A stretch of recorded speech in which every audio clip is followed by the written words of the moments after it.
I have been married with my husband for 3 years and Haven been dating for a little over 5. My husband has this friend Mary. They've known each other since they were in high school and she's considered one of the boys, if you may. That basically means she's always invited to all the fishing trips and stuff, which I don't mind at all. I trust my husband. Well, my problems with Mary started when she first found out I'm half Romanian. It started kinda innocently, with her asking me to say certain words, teach her some insults etc., which didn't necessarily bother me. But it usually put me on the spot whenever we were out with my husband's group of friends. It only escalated to her Googling stuff about Romania and asking me, are you a vampire? Do you bite your husband by the neck? To, are you a gypsy? I bet you've got some of that gypsy blood in you, which is just blatantly racist. Last week, me and my husband organized a mini barbecue with our friends and Mary was invited by my husband despite me telling him she makes me uncomfortable. He said he had talked to her about her remarks and she's been understanding, so it's unlikely she'll say something this time. It was midnight and there were about 4 of us left and I accidentally spilled some red wine on Mary's jeans when I tripped over a carpet. All hell broke loose. Mary started saying that I'm a witch and I'm trying to ruin her life and this whole thing is part of my ritual and I'm just a immigrant gypsy trying to ruin my husband's life and I've poisoned my husband against her. I started crying and profusely apologizing. When she wouldn't drop it, I kicked her out and banned her from ever coming to my house again. My husband insists that Mary was just drunk and talking nonsense and he would talk to her. He also told me I'm way too sensitive about my heritage and I'm an a-hole for banning her. Mary has since given me a half-hearted apology, but I'm still not okay with her. I guess this is the update some of you wanted. Sorry, I'm still a mess and ick how coherent I am. We've talked. He admitted to being in and out of an affair with Mary in the first 2 years of our relationship and she wanted to win him back, I guess. I called my mom to come help me pack some stuff and him out. That's it. Mary can have him. I've been gaslit for years and it took a Reddit post to realize. Oh, the irony. Thank you, Reddit. A lot of people seemed suspicious of Mary and my husband's friendship / relationship etc. and have asked if I ever suspected anything. No, I didn't. Me and my husband had, or I thought we had, a very strong relationship, based on communication and honesty. Guess it only applied to me. Also, Mary is very close with all the boys in the said friendship group. The other wives raised concerns in the past, but they've all been shut down by the boys in the group or by Mary herself. I guess I always respected their friendship group because they were very close for so long and it felt unfair to change that because of me. As far as I'm aware, the other wives feel the same. Plus Mary has been in a relationship for about 2 years and always claimed she's focusing on her career. She's too busy etc., so none of us ever saw her as a potential threat. But now it just makes me think there could be more to this story. But I'm tired. As of right now, I am just exhausted. My Romanian witch blood won't let me live until I find out the whole truth, but I need time. My husband and I have been married for 21 years. We have 2 adult children, one is in college out of state and the other is in the Navy. When we first got married, my husband was in Navy and we spent the first 10 years of our marriage moving from place to place, wherever his new duty station was. I found it hard to make friends and I could not keep a job, so I made a difficult decision and decided to be a Som. When he got out of the Navy 11 years ago, he took a job and we moved. 3 years in, he got offered a job in another part of the company, however, it was in another state, so we moved again. We stayed there for 6 years. I went back to college and got my degree and began looking for work. I found a job I liked in my field, and 6 months into working, he said he was offered a job with a new company and wanted to take it. But that would mean we would be moving almost 2,000 miles from where we were in a new state. I reluctantly agreed because the new state would have more job opportunities for me and we would be closer to our family, which is something that we have not had in many years.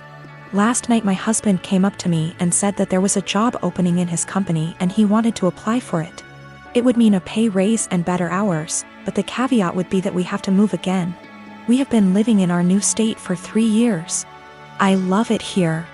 I have an amazing job and I am making great money. I finally have friends and am able to socialize.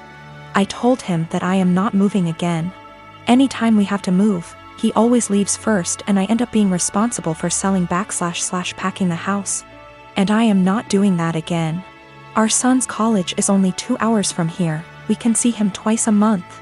If we move, that means we would have at least a day's drive and would only be able to do that once or twice a year. Now my husband is upset with me and guilt-tripping me because he claims I do not support him. I told him that was BS because I spent most of my life moving from place to place to support his career. He told me that I am selfish and he is just trying to provide for us.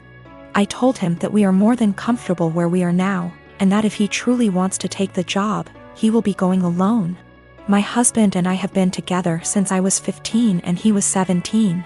He joined the Navy right after graduation from high school when he was 18 and I was 16, but had to wait 2 years before we could marry. He works for a company that has plants in 15 states. He is currently in middle management, but if he wants to advance his career further, he would need to go to another plant out of state. Financially, we are more than comfortable. We do not need any more money. My son plans to stay in the place he is after college. We have a great relationship with him and he comes home 1 time a month and we see him 1 time a month. My other son comes home on leave whenever he can and stays with us. We are very close to both of the boys. I talked to my husband again tonight and told him quite firmly that moving again was not an option for me. The area he wants to move has very little jobs in my field and specialty in that area, and I would need to commute more than an hour one way for a job versus the 20 minutes I have here. We are sandwiched between 2 major cities, and if we move we would be an hour from the most major city. I would also have to take a massive pay cut and work a menial job to build a new network to find employment in my field. My husband is disappointed in me for not wanting to leave. He left to stay with a friend because he needs to think. He doesn't understand why I would force him to turn down an opportunity to advance his career further.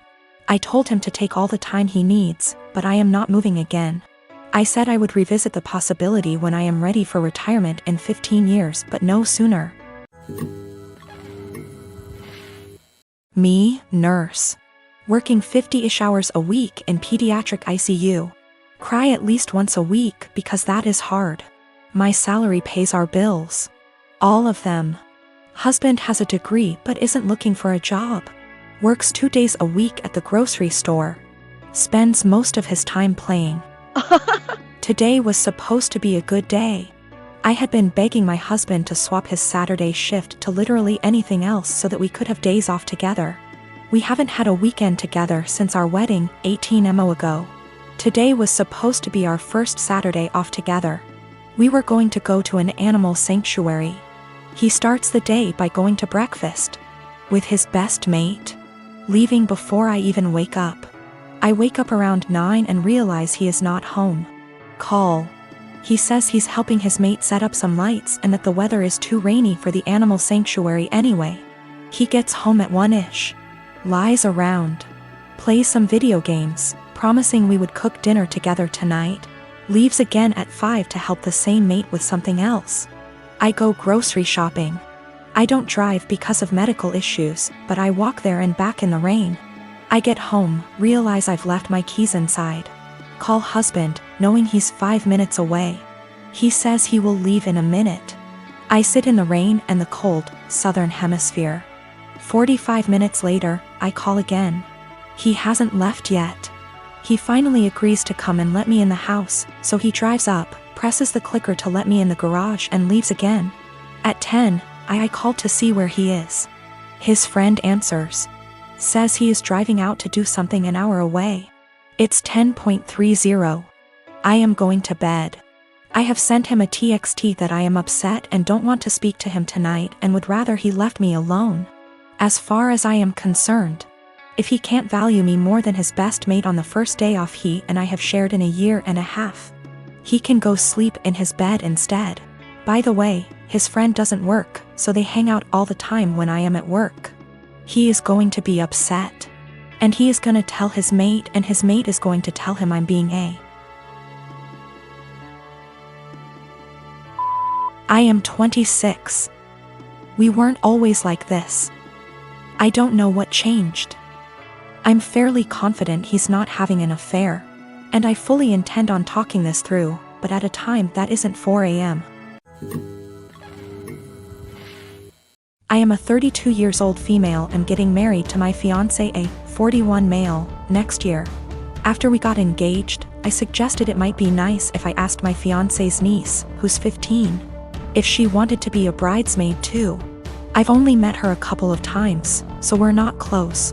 But she seemed like a cool kid, and I thought it might be a nice way for us to bond / get to know each other / involve her in the wedding. She's the only niece / nephew on either side of the family. Anyway, cut to a few weeks ago and we're in my fiancé's hometown to visit his family and discuss wedding-related stuff. His brother, sister-in-law and their daughter came over, and I noticed this time that she was dressed a lot more androgynous than I remembered. The topic moved to wedding dresses and bridesmaids' dresses, and I could see she was immediately uncomfortable. Her parents, her mom really, and grandma were making comments about how she'd need to be more feminine / brush her hair, etc. And how nice it would be to see her like that. I'll be honest and say this hit a nerve with me, as I was very much a tomboy as a teenager, even though I'm not anymore. And it absolutely broke me whenever my relatives would say things like that. Eventually, her mother made a comment along the lines of, "It'll be nice to see you dressed like a girl for once." And she looked really sad / embarrassed / upset. In response, because that really hit a nerve, I immediately told her that my maid of honor would be wearing a trouser suit for the wedding and not a dress, and that I'd given all the bridesmaids the option of wearing anything they want as long as it's in the wedding color. To make things easier, I pulled out my phone and started showing her photos of the ideas my friend had sent me: the jumpsuit, culottes, a trouser suit, a tailored tux, etc., and let her know that she could pick anything at all she wanted. She could even wear jeans and trainers if that made her comfortable, and that it's a wedding, not a fashion show. My niece perked up a bit when I said that, but her mom looked really pissed off. She's since asked my fiancé to pressure me into getting all the bridesmaids' dresses so their daughter will have to wear one, which... No. My husband doesn't give a shit what she wears, but obviously also doesn't want his family and me to be arguing on the wedding day. I don't want to back down because I know what it feels like to be pressured into wearing something that makes you uncomfortable. But on the other hand, I know it's only for a day and it'd make the family happy.